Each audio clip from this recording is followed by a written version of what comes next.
প্রতি বছরই বছরের শেষ দিনটা আমরা একটু স্পেশালভাবে কাটাই, এইবারও তাই স্পেশালভাবে কাটাবো বলে আমরা সবাই মিলে চলে এসেছি আমাদের বন্ধু চুচুনের বাড়িতে। আজ আমাদের গেট টুগেদার আছে, আর সন্ধ্যাবেলা সবাই আমরা হাজির হয়ে গেছি। এসেই তো গান বাজনা, অনেক নাচানাচি, হাসাহাসি, হই হুলস্থল হচ্ছে, দেখতেই পাচ্ছ।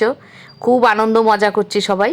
তবে হ্যাঁ, আজকে আমাদের এই আনন্দ মজার মাঝে কিন্তু আমাদের ছেলেমেয়েরা কেউ নেই, কারণ আমাদের ছেলেমেয়েরা সবাই এখন বড় হয়ে গেছে। তারপর অনেকে বাইরে চাকরি করে, আর দু চারজন যারাও এখানে আছে তারা কেউই আর এখন আসতে চায় না আমাদের সঙ্গে। তাদের যার যার নিজস্ব একটা গ্রুপ হয়ে যায় বড় হলে যা হয়। তাই আজ আমরা বাবা মায়েরাই শুধু গেট টুগেদার করছি। যাই হোক, অনেকক্ষণ হাসি মজা সব কিছুর পর রাত হয়ে গেছে, এখন আমরা খেতে বসে গেছি।